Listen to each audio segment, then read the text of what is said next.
Mpendwa, karibu tena katika kipindi chetu cha Faraja Kwako. Nimekuja na kipindi ambacho kinakutia moyo.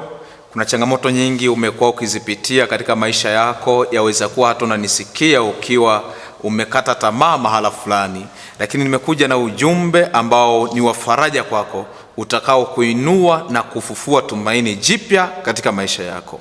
Yaweza kuwa kuna maadui ambao wanakushambulia kila wakati, lakini siku ya leo nimekuja kukuambia ya kwamba yupo Mungu ambaye ukimkimbilia maadui zako wote watashindwa. Katika kitabu cha Samueli wa kwanza sura ile ya 19 kinazungumzia habari za namna Daudi alivyoshambuliwa kuanzia kwa Sauli.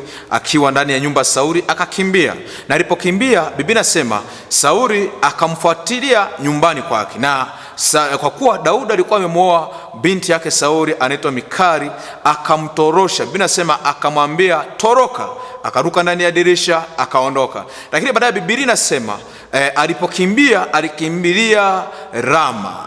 Alipokimbilia Rama huko akaenda kwa Samueli ambaye ni nabii aliyemtia mafuta. Ndipo baadaye Sauli akatuma wajumbe kwenda kumtafuta Daudi ili wamuue. Na Biblia takatifu inasema wajumbe wale walipomuona Daudi akiwa amezungukwa na manabii wa Bwana wengi, ambao kiongozi wao alikuwa ni Samueli, manabii wale wakamtamkia mema. Hata wale maadui ambao walikimbia wakaenda kumfuatia ili wamuue, neno la Bwana linasema walipofika maeneo hayo, walipoona Samueli na manabii wengine wanamwambia Daudi, wewe ni mti wa mafuta wa Bwana, wanamtabiria mema, wanamwelezea na kumtia moyo kwamba wewe hata kama utachelewa, hata kama unashambuliwa, lakini wewe ni Masihi wa Bwana, wewe ni mfalme, umetiwa mafuta kuwa mfalme. Neno nasema na wale wengine walipoenda, wajumbe wa Sauli walipofika ile sehemu, nao pia wakatabiri. Lakini Biblia inasema Sauli akapata ujumbe,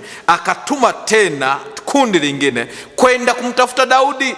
Na neno linasema walipoenda tena kumtafuta, nao pia walipofika wakamfikia Daudi amewekwa katikati ya watumishi wa Mungu manabii, wakatabiri na wao. Akatuma tena safari ya tatu, walipofika tena wakatabiri na wao, na kisha akaenda yeye mwenyewe.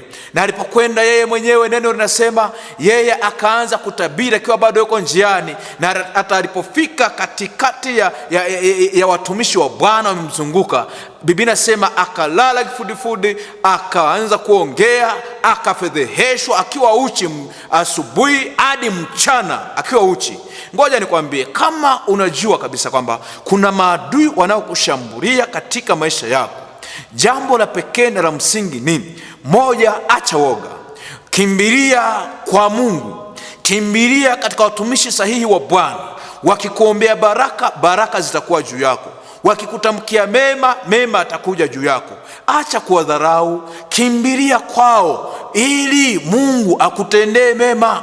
Daudi alipokimbilia katika mikono ya Samueli, mambo yakabadilika, hata maadui wakageuka kumnenea mema. Nami nakutia moyo ya kwamba yaweza kuwa kuna mambo mengi ulikuwa unayapitia, unashambuliwa na vitu vingi katika maisha yako. Ngoja nikwambie, badala ya kwenda kwa waganga, kimbilia kwa Bwana.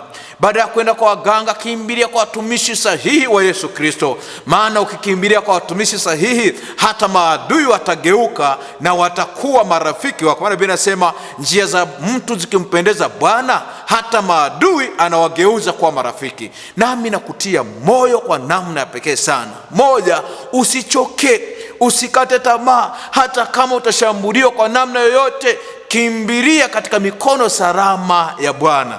Kimbilia katika mikono salama ya Mwenyezi Mungu na watumishi wake.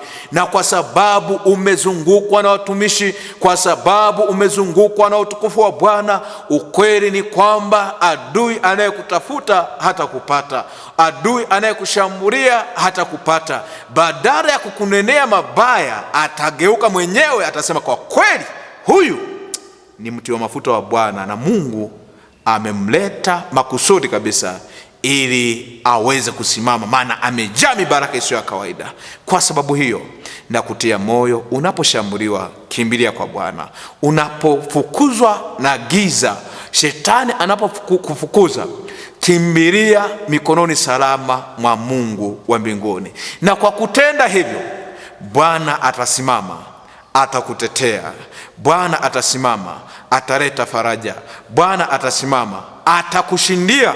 Hata maadui wanaokudharau, wanaokutamkia mabaya, watanena mema kwa ajili yako, maana umekimbilia mikononi mwa Bwana. Mungu akubariki, akutie nguvu katikati ya changamoto. Mtegemee na ukimbilie kwake, kwa jina la Yesu Kristo. Amen. Amen.